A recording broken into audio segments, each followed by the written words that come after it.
नमस्कार साथियों, स्वागत है आप सभी का आपके अपने YouTube चैनल पर जिसका नाम है जीएस बुस्टर, जो कि पार्ट है तक्षशिला आईएएस बलिया का, और मैं हूं अनूप उपाध्याय। साथियों, एक मैप, एक गलती और पूरा कूटनीतिक तूफान। नेपाल की सरकारी एयरलाइन नेपाल एयरलाइंस ने जैसे ही अपने नेटवर्क मैप में जम्मू और कश्मीर एवं लद्दाख को पाकिस्तान का हिस्सा दिखाया तो सोशल मीडिया पर बवाल मच गया। क्या सिर्फ एक टेक्निकल एरर था या इसके पीछे छिपा था बहुत बड़ा जियोपॉलिटिकल संदेश? भारत नेपाल के बीच संबंध की बढ़ती संवेदनशीलता, चीन का और अमेरिका का बढ़ता प्रभाव और मैप पॉलिटिक्स की गंभीरता, आज इस वीडियो में हम समझेंगे पूरे विवाद का जीएस पर्सपेक्टिव से डीप एनालिसिस। साथियों, चैनल पर पहली बार है तो चैनल को सब्सक्राइब करके बेल आइकन दबा दीजिएगा कि यहां आने वाले हर वीडियो का नोटिफिकेशन आप सभी को जो है वो टाइम पर मिले। साथियों, वीडियो को अंत तक देखिएगा, तटस्थ रहिएगा और उसके बाद आप अपने विचारों को कमेंट के माध्यम से हम तक अवश्य पहुंचाइएगा। वीडियो पसंद आया तो अपने मित्रों के साथ भी अधिक से अधिक शेयर कीजिएगा। तो चलिए शुरुआत करते हैं आज के इस सेशन का, और आज का टॉपिक है नेपाल एयरलाइंस मैप विवाद, किसके इशारे पर की गई ये गलती? जम्मू कश्मीर और लद्दाख को पाकिस्तान का हिस्सा दिखाया गया, कौन है इसके पीछे, यूएसए या चीन? इसी के ऊपर हमारी जो है वो चर्चा होने वाली है।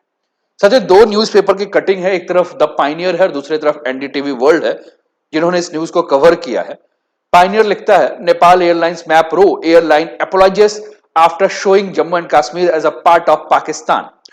Nepal Airlines show Jammu and Kashmir as a part of Pakistan in map, issue apology after बैकलिश।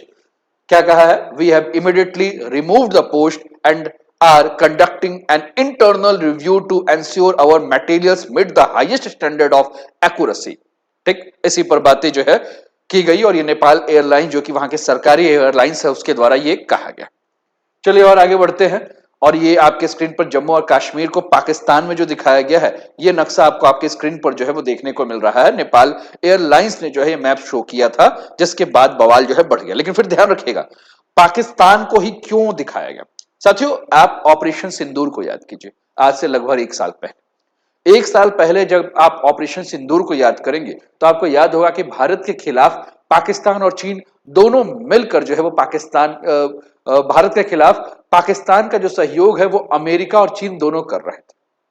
आपको उसके बाद की भी घटनाक्रम को आप बहुत याद करेंगे तो आप देखेंगे कि अंतर्राष्ट्रीय कई मंचों पर जो है वह अमेरिका ने जो है वो भारत को नीचा दिखाने का प्रयास किया है।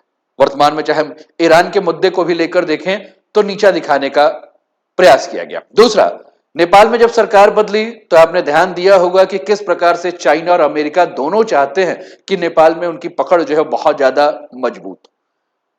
भारत को नीचा दिखाने के लिए जैसे बांग्लादेश को दोनों ने मिलकर एक बीआरआई प्रोजेक्ट से और दूसरा इंडिया पैसिफिक रीजन में अपने प्रभुत्व को बढ़ाने के लिए जिस प्रकार से काम कर रहे हैं, अब अमेरिका चाहता है कि जिस प्रकार से चाइना नेपाल में एक्टिव है, अमेरिका भी उतना ही ज्यादा एक्टिव हो जाए, और दोनों जो है वो कहीं ना कहीं भारत के लिए खतरे। साथियों, जिस प्रकार से नेपाल भारत के प्रति अपनी धारणा बना रहा है, इससे भी आपको यह चीज समझ में आ गया होगा कि नेपाल अपने मन से, अपने विवेक से कार्य नहीं कर रहा है। इसीलिए इस टॉपिक में जब चर्चा की और इसका जब हमने हेडिंग डाला तो हमने कहा कि भैया किसके इशारे पर यह गलती की गई है? गलती यूएसए के इशारे पे या चीन के इशारे, किसी ना किसी के इशारे पे तो की गई होगी, क्योंकि कोई भी सरकारी संस्था जो है वो किसी देश का गलत मैप कैसे डाल सकता है? और मैप जब सर्कुलर हो जाए, मैप जब वायरल हो जाए तो उसके बाद वो कहे कि भैया हमको माफ कर दो, ये गलती हो गई है, जो कि सोशल मीडिया चैनल्स पे गया था, इस मैप में हमने ये गलती किया है, content significant cartographic inaccuracy regarding the international boundaries that do not reflect the official stand of Nepal और नेपाल एयरलाइंस। भैया अभी तक आपको नहीं समझ में आ रहा था, अभी आपने कर दिया। फिर वही है ना कि किसी ने तो सह दिया होगा। फिर उसके बाद इन्होंने कहा कि भैया बड़ा दुख है, ये है, हम अपने स्ट्रॉन्ग रिलेशनशिप को लेकर, अपने फ्रेंडशिप को लेकर, अपने पड़ोसपन को लेकर, जो भी है, इन्होंने अपनी सारी बातें जो है कही। लेकिन आपको ध्यान रखना होगा, इन्होंने कश्मीर को ही उठाया, और कश्मीर पर आपको याद होगा कि चीन का स्टैंड ले चाहे अमेरिका का स्टैंड ले, हमेशा भारत विरोधी रहा। साथियों, कश्मीर का विवाद जो है वो 1947 के भारत के विभाजन से जुड़ा हुआ है। जब ब्रिटिश भारत का विभाजन हुआ तो रियासतों को यह विकल्प दिया गया कि वो भारत या पाकिस्तान किसी एक में जो है वो क्या हो जाए, शामिल हो जाए। जम्मू कश्मीर के तत्कालीन महाराजा थे हरि सिंह। उन्होंने प्रारंभ में अपने आप को स्वतंत्र रखने की कोशिश की, लेकिन पाकिस्तान समर्थित जब कबायली आक्रमण शुरू हुए कश्मीर पर, तो उन्होंने भारत के विलय का जो है निर्णय लिया। तब से लेकर आज तक, यानी कि 1947 से लेकर 2026 तक की अगर मैं बात करूं, तो भारत का स्पष्ट और स्थायी रुख है कि पूरा जम्मू और कश्मीर और लद्दाख जो है वो भारत का अभिन्न हिस्सा है। और वही पाकिस्तान इस क्षेत्र को लेकर जो है, हिस्से को लेकर जो है वो बार बार अपना जो है वो दावा करता है, बार बार जो है इसको लेकर विवाद हमें देखने को मिलता है। ठीक, और यही कारण है कि कश्मीर केवल एक भौगोलिक क्षेत्र नहीं है, बल्कि राष्ट्रीय पहचान, भारत के लिए, भारत की संप्रभुता, भारत की सुरक्षा से जुड़ा हुआ अत्यंत संवेदनशील मामला है। साथियों, भारत सरकार अपने आधिकारिक नक्शे में पूरे जम्मू और कश्मीर को आप अगर बहुत ध्यान से देखेंगे तो भारत अपना हिस्सा बताता है। और ऐसे में यदि कोई संस्था, कोई कंपनी, कोई देश इन सीमाओं को अलग तरीके से दिखाता है, तो इसे केवल गलती नहीं माना जाएगा, बल्कि कई गहरे अर्थ जो है इसके निकाले जाएंगे। गलत नक्शा यह संकेत देता है कि संबंधित पक्ष भारत के दावे को चुनौती कर रहा है। और नेपाल इस समय जिस प्रकार से वहां की सत्ता परिवर्तन हो रही है, नेपाल में जिस प्रकार से भारत विरोधी षड्यंत्र रचे जा रहे हैं, नेपाल में जिस प्रकार से चाइना और अमेरिका एक्टिव हो रहे हैं, यह दिखा रहा है कि नेपाल जो है अब अपनी लिमिट क्रॉस करके भारत को जो है वो नजर मिलाने का प्रयास कर रहा है। नेपाल को यह नहीं भूलना चाहिए कि नेपाल एक लैंड लॉक कंट्री है। नेपाल को यह भी नहीं भूलना चाहिए कि चीन के इशारे पर नेपाल को बहुत कूदने की आवश्यकता नहीं है।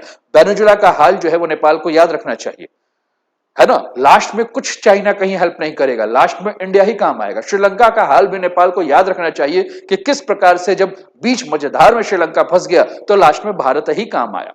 इसलिए नेपाल को जो है अपनी लिमिट को क्रॉस नहीं करना चाहिए। नेपाल को यह याद रखना चाहिए कि भारत ही उसके साथ है, पहले भी था, आज भी है और आगे भी रहेगा। साथियों, भारत में कश्मीर से जुड़ी भावनाएं बहुत प्रबल है और ऐसे में कोई भी गलत प्रस्तुति लोगों की भावनाओं को जो है आहत कर सकती है।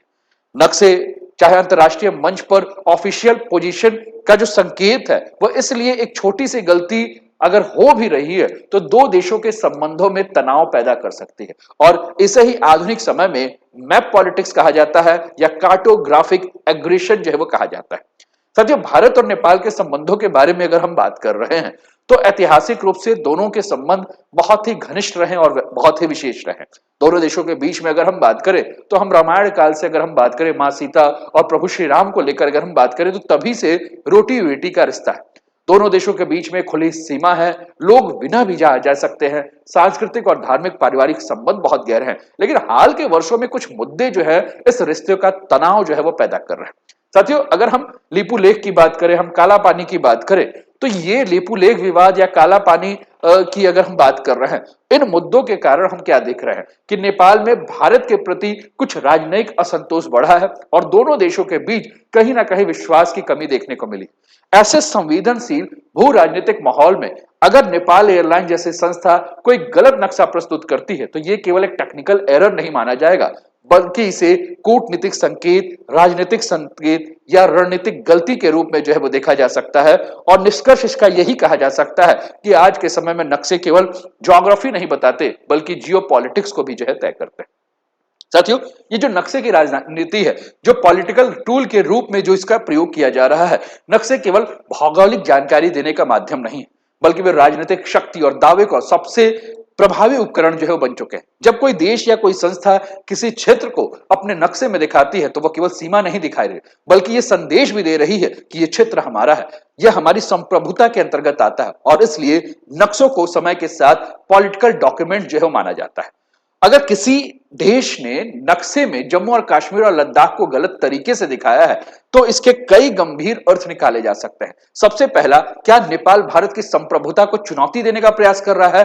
क्या संबंधित पक्ष जो है वो भारत के क्षेत्रीय दावे को स्वीकार नहीं कर रहा है? दूसरा, अगर हम बात करें, क्या ये कोई कूटनीतिक संकेत यानी कि डिप्लोमेटिक सिग्नल देने की बात हो रही है? भले ही गलती अनजाने में हुई हो, लेकिन अंतरराष्ट्रीय स्तर पर इसे एक पोजीशन स्टेटमेंट जो है माना जाता है। साथियों, कहीं ना कहीं भारत के जन प्रभाव भावनाओं के ऊपर भी जो है ये प्रभाव डालने का काम कर रहा है। भारत जैसे देश में कश्मीर से जुड़ी भावनाएं अत्यंत संवेदनशील है।